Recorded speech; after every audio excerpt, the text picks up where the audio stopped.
how's it going, bosses? Welcome back to the hottest show, the Truck Boss Show. Be sure to like, share, and subscribe to our channel and hit that bell notification so you're up to date with all the latest trucker news. We've got a lot to unload today. We sit down with the FMCSA about the changes to come for CDL training, break down some important pointers for anyone looking to become an owner-operator, and in true Valentine's Day spirit, we catch up with trucking power couple of the G's and share some heartfelt shout-outs from you, the viewers. Are you ready? Take it away, Jason.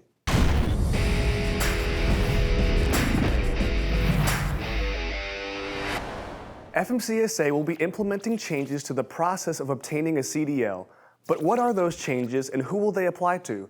We get the answers straight from the horse's mouth. Check it out.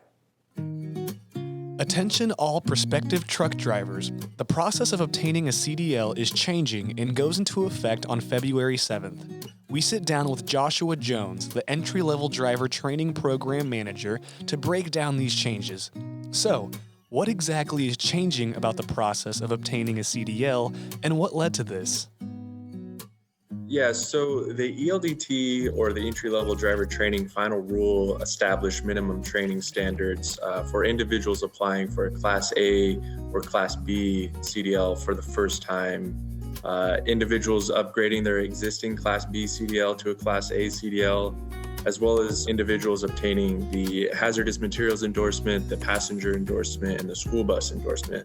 So prior to being eligible to take the CDL skills test, or the knowledge test for that hazmat endorsement, entry-level drivers must complete ELDT.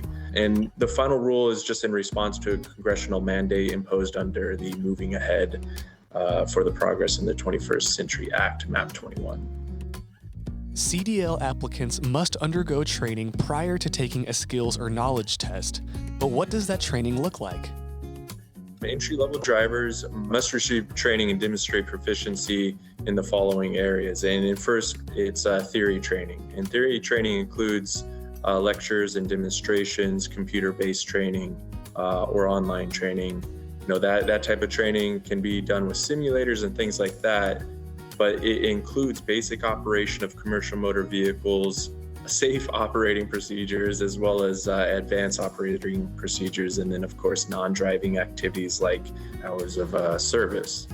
ELDT also includes a behind the wheel training, which is the actual operation of a commercial motor vehicle.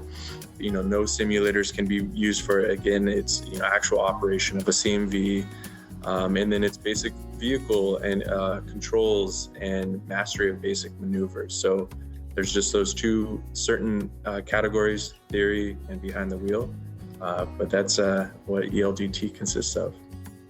CDL applicants must complete their training from a registered trainer listed in the new Trainer Provider Registry. To register as a trainer, you must self-certify that you're meeting all federal and state requirements. But how will FMCSA verify that trainers are meeting those requirements? Yeah, so at the time of registration, training providers must attest that they meet all applicable federal and state requirements, all the applicable requirements in 49 CFR Part 380 to be listed on the training provider registry. And as a part of that registration, training providers certify that they will allow an audit or investigation of the training providers to be completed by FMCSA or an authorized representative. So failure to do that could result in a training provider being removed from the TPR, or the training provider registry. These changes are going into effect on February 7th, so plan accordingly if you wanted to get your CDL soon or update it. Let us know in the comments how you guys feel about these new training requirements. Brittany, what you got for us? Thanks, Chris. Becoming your own boss is the dream of many truckers out there, living life out on the road, free to roam and pick up the loads you please. But many people don't realize what it takes to actually be your own boss. Check out these tips if you're ready to take the leap and live life on your terms. The first step is to take a good look at yourself and your personality type. Are you ready to work long hours and be gone from home for the majority of the time? Work ethic and habits are big in trucking, and you should really take a good look at yourself to see if you're able to focus for long hours behind the wheel. Next, take a look at your family. Is your family ready for you to be gone for long periods of time? Things like spouses, shared custody, and your availability to work on the weekends will impact the amount of money you could potentially make. Truckers have a variety of work schedules, so you may be gone for certain events. Now it's time to get your authority. Factoring companies like TBS Factoring can help with expenses of getting your authority to help you get your trucking business off the ground. Finances play a huge role in becoming your own boss, and there are a lot of expenses you will need to pay up front, so you want to make sure you are good at managing your income and your budget. Another big step is to figure out if you're going to buy or lease your rig. If you purchase your truck, you will have to pay a significant down payment, but it will be used as an asset and you'll own it outright. If you lease your rig, you will pay a lower down payment, but you'll only be able to use your rig for a short period of time. Take into consideration these things when you're looking at rigs: the age of the truck, the mileage of the truck, if the truck has any warranties, the amenities of the truck such as a bed, a refrigerator, a microwave, and fuel economy. Remember, trucking will be your business, and with any business comes taxes. It is recommended to hire a service to help you navigate all of the taxes, permits, and forms you will need to help your business get off the ground. TBS Truckers Bookkeeping can also help you with this. They can help with some of the more complicated commercial motor vehicle rules and regulations that revolve around state permits, IFTA fuel tax, and truck licenses. Along with any federal laws and regulation, motor carriers must also be aware of state legal requirements. And lastly, remember to build great relationships with your carriers. Sure, you can bounce from carrier to carrier, but your wallet, your family, and your business will appreciate you more if you have regular carriers that you work for.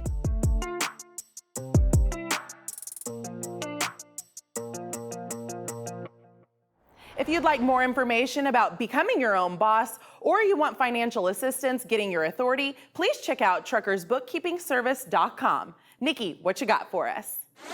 Thanks, Brittany. With Valentine's Day only 11 days away, virtual sites all over the world are telling you things like develop your strategy well in advance, make your reservations early, pick out the perfect gift, and so on. For most of us, just having some quiet time with our loved ones seems to be most desired. It's the little things that count on days like Valentine's. We visit with one of our favorite trucking couples and talk about what they do to keep the passion alive while they're out on the road and what Valentine's means to them. Well, geez, thank you guys so much for joining the Truck Boss Show. No problem. Thank you for having us. Of course. Hey, so you guys have been doing this for a while now. What has trucking done for your relationship post-marriage? It's provided everything that my family has. It's the best way that I knew how to provide for my family. Has it been hard? Yes, it's been very hard on our family, with the time of truck drivers away. But have we been blessed by the trucking industry? Enormously. Yes. It's definitely different, like you said, the time of him being away and me being at home, and, it gets kind of lonely. Right. Even though that you're around a bunch of people and whatnot, you still feel kind of lonely because you don't have your other half. Right.